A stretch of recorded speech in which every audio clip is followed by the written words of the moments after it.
कांग्रेस की ऐतिहासिक जीत के बाद अब सबसे बड़ा सवाल यही है कि आखिर राज्य का अगला मुख्यमंत्री कौन होगा। कांग्रेस ने चुनाव तो शानदार तरीके से जीत लिया, लेकिन अब असली परीक्षा सरकार बनाने से पहले शुरू हो गई है। दिल्ली में कांग्रेस अध्यक्ष मल्लिकार्जुन खड़गे के घर पर करीब 3 घंटे तक चली बैठक में राहुल गांधी, केसी वेणुगोपाल, वी.डी. सतीशन, रमेश चेन्नीथला और दूसरे बड़े नेताओं ने लंबी चर्चा की। बाहर कार्यकर्ता नारे लगा रहे हैं, अंदर नेताओं के बीच मंथन चल रहा है। सवाल सिर्फ मुख्यमंत्री चुनने का नहीं है, सवाल ये है कि कांग्रेस केरल में किस चेहरे के जरिए अपना अगला राजनीतिक संदेश देना चाहती है, क्योंकि केरल की जीत सिर्फ एक राज्य की जीत नहीं मानी जा रही, बल्कि इसे कांग्रेस के लिए राष्ट्रीय राजनीति में नई उम्मीद के तौर पर देखा जा रहा है। यही वजह है कि आलाकमान कोई जल्दबाजी नहीं करना चाहता। कांग्रेस प्रभारी दीपा दासमुंशी ने साफ कहा है कि अंतिम फैसला जल्द होगा, लेकिन उन्होंने कार्यकर्ताओं को चेतावनी भी दी कि सड़कों पर शक्ति प्रदर्शन कांग्रेस की संस्कृति नहीं है। यानी पार्टी ये संदेश देना चाहती है कि फैसला हाईकमान करेगा, दबाव बनाकर नहीं करवाया जाएगा। लेकिन बड़ा सवाल ये है कि क्या कांग्रेस सच में लोकतांत्रिक तरीके से मुख्यमंत्री चुन रही है, या फिर पहले से तय नाम पर सिर्फ औपचारिकता पूरी हो रही है। अगर अंदरूनी सूत्रों की माने तो सबसे आगे नाम है केसी वेणुगोपाल का, और इसके पीछे सिर्फ उनका राजनीतिक अनुभव नहीं, बल्कि गांधी परिवार के साथ उनका भरोसेमंद रिश्ता भी बड़ी वजह माना जा रहा है। केसी वेणुगोपाल लंबे समय से कांग्रेस संगठन के सबसे मजबूत रणनीतिकारों में गिने जाते हैं। छात्र राजनीति से शुरुआत करने वाले वेणुगोपाल ने केरल की जमीन से लेकर दिल्ली की सत्ता के गलियारों तक अपनी पकड़ बनाई है। वे विधायक भी रहे, मंत्री भी रहे, सांसद भी बने और फिर कांग्रेस के बोर्डरूम के सबसे अहम चेहरों में शामिल हो गए। अहमद पटेल के निधन के बाद पार्टी संगठन में जो खाली जगह बनी थी, उसे भरने वालों में सबसे मजबूत नाम केसी वेणुगोपाल का ही माना गया। राहुल गांधी के बेहद करीब नेताओं में उनकी गिनती होती है, और यही वजह है कि जब कांग्रेस को 2019 में देश भर में हार मिली, तब भी केरल में पार्टी का प्रदर्शन बेहतर रहा और राहुल गांधी वायनाड से संसद पहुंचे।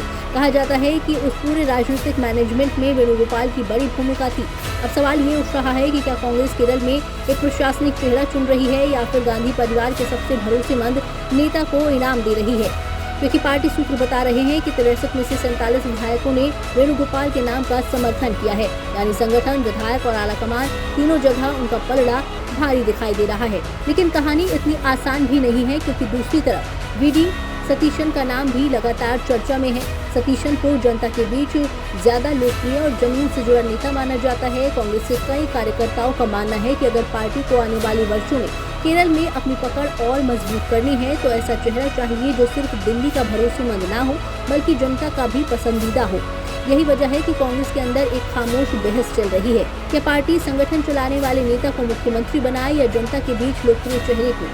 यही दुविधा कांग्रेस की राजनीति में लंबे समय से दिखाई देती रही है। कई बार पार्टी संगठन को प्राथमिकता देती है, तो कई बार जनाधार वाले नेताओं को आगे करती है। केरल में भी वही संघर्ष दिख रहा है। हालांकि एक लाइन का प्रस्ताव पास करके विधायक दल ने फैसला आलाकमान पर छोड़ दिया है, लेकिन इससे एक और सवाल उठता है, अगर आखिर फैसला दिल्ली में ही होना है, तो फिर विधायक दल की राय कितनी मायने रखती है। कांग्रेस बार बार आंतरिक लोकतंत्र की बात करती है, लेकिन मुख्यमंत्री चुनने के वक्त लगभग हर राज्य में अंतिम फैसला गांधी परिवार और हाईकमान के पास ही चला जाता है। अब कांग्रेस के सामने सिर्फ मुख्यमंत्री चुनने की चुनौती नहीं है, बल्कि उम्मीदों को संभालने की भी जिम्मेदारी है। यूडीएफ को 140 में से 102 सीटें मिली हैं और कांग्रेस अकेले 63 सीटें जीतकर सत्ता में लौटी है। यानी जनता ने विपक्ष नहीं, बल्कि मजबूत सरकार का जनादेश दिया। ऐसे में अगर मुख्यमंत्री चयन में देरी हुई या गुटबाजी खुलकर सामने आई, तो वही जीत कांग्रेस के लिए मुश्किल भी बन सकती है। इसलिए दिल्ली में बैठक का दौर तेज है और कोशिश यही है कि ऐसा चेहरा सामने आए जो संगठन, सरकार और जनता तीनों के बीच संतुलन बना सके। लेकिन सबसे बड़ा राजनीतिक संकेत यही है कि कांग्रेस अब केरल मॉडल को राष्ट्रीय राजनीति में इस्तेमाल करना चाहती है, और शायद इसी वजह से मुख्यमंत्री का फैसला सिर्फ केरल का नहीं, बल्कि 2029 की राजनीति का ट्रेलर भी माना जा रहा है।